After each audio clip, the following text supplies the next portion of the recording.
अनिल अंबानी की इस दिवालिया कंपनी में ऐसा क्या है कि 4,300 करोड़ का कर्ज लेकर हिंदुजा ग्रुप खरीदने को है बेताब।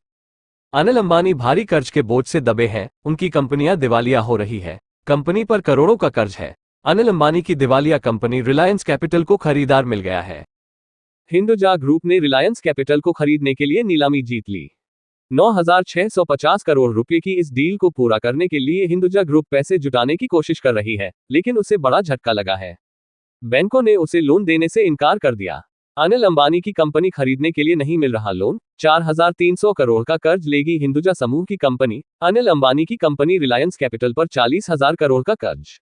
तो ऐसा क्या करती है रिलायंस कैपिटल? एक समय ऐसा भी था जब रिलायंस कैपिटल शेयर बाजार की शान हुआ करती थी। यह अनिल अंबानी को सबसे ज्यादा मुनाफा देने वाली कंपनी थी। कंपनी अपने ग्राहकों को फाइनेंस से जुड़ी करीब 20 सर्विसेज देती थी। ये लाइफ इंश्योरेंस, जनरल इंश्योरेंस और हेल्थ इंश्योरेंस से जुड़ी सर्विसेज भी देती थी। इसके अलावा ये home loan, commercial loan, equity और कमोडिटी ब्रोकिंग जैसे सेक्टर में भी सर्विसेज देती थी। साल 2008 में रिलायंस कैपिटल का शेयर 2,700 रुपये का था। अब तो इस शेयर की ट्रेडिंग भी बंद हो चुकी है। आखिरी ट्रेडिंग डे पर इस शेयर की कीमत 11.90 रुपये थी, जो साल 2008 की कीमत से 99% कम है।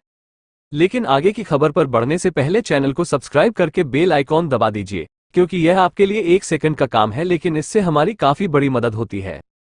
अंबानी एक समय दुनिया के छठे सबसे धनवान व्यक्ति थे। ये साल 2008 का वक्त था।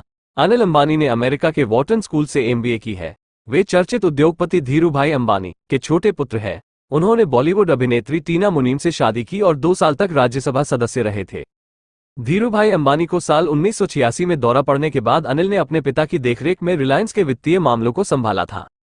अपने पिता की 2002 में मृत्यु के बाद उन्होंने और उनके बड़े भाई मुकेश अंबानी ने रिलायंस कंपनियों को संयुक्त रूप से संभाला। लेकिन जल्द ही उनके बीच नियंत्रण को लेकर विवाद शुरू हो गया। परिणामस्वरूप कारोबार का विभाजन हो गया। मुकेश को कंपनी का प्रमुख कारोबार तेल और पेट्रो रसायन की जिम्मेदारी मिली, जबकि अनिल ने 2005 के विभाजन के जरिए दूरसंचार, बिजली उत्पादन और वित्तीय सेवाओं जैसे नए कारोबार का नियंत्रण हासिल किया। अनिल अंबानी की company Reliance capital financial service company है। नीलामी में हिंदुजा ग्रुप की कंपनी IIHL ने इसको खरीदने के लिए सबसे बड़ी बोली लगाई, लेकिन अब वो पैसों का इंतजाम नहीं कर पा रही है। बैंकों ने इंडसइंड इंटरनेशनल होल्डिंग्स IIHL को लोन देने ने मना कर दिया है। बैंकों से लोन नहीं मिलने के चलते इस डील में देरी हो रही है। ब्लूमबर्ग की रिपोर्ट के मुताबिक हिंदुजा ग्रुप को बैंकों की ओर में अच्छा रिस्पांस नहीं मिला, तो अब वो पैसे जुटाने के लिए बॉन्ड के जरिए फंड इकट्ठा करेगी। इंडसइंड इंटरनेशनल होल्डिंग्स IIHL ने non convertible debenture NCD issue के जरिए 4,300 करोड़ रुपए उधार लेने की योजना बनाई है। अनिल अंबानी की दिवालिया कंपनी रिलायंस कैपिटल पर 40,000 करोड़ रुपए से ज्यादा का कर्ज है। कर्ज न चुका पाने के चलते कंपनी को दिवालिया प्रक्रिया से गुजरना पड़ा है। रिलायंस कैपिटल कॉर्पोरेट दिवाला समाधान प्रक्रिया से गुजर रही है। 27 फरवरी 2024 को NCLT ने हिंदुजा समूह की सब्सिडियरी कंपनी को रिलायंस कैपिटल की खरीदारी के लिए मंजूरी दे दी थी, लेकिन उन्हें 27 मई 2024 तक अधिग्रहण पूरा करना था, जिसे वो पूरा नहीं कर सकी। कंपनी की ओर से फंड में देरी के चलते 90 दिनों का और वक्त मांगा गया है। एक वक्त था जब रिलायंस कैपिटल अनिल अंबानी की सबसे ज्यादा कमाई करने वाली कंपनी थी। कंपनी अपने ग्राहकों को फाइनेंस से जुड़ी करीब 20 सर्विसेज देती थी। रिलायंस कैपिटल के जरिए life insurance, general insurance, health insurance के अलावा home loan, commercial loan, equity और कमोडिटी ब्रोकिंग जैसे सेक्टर में सर्विसेज मिल रही थी।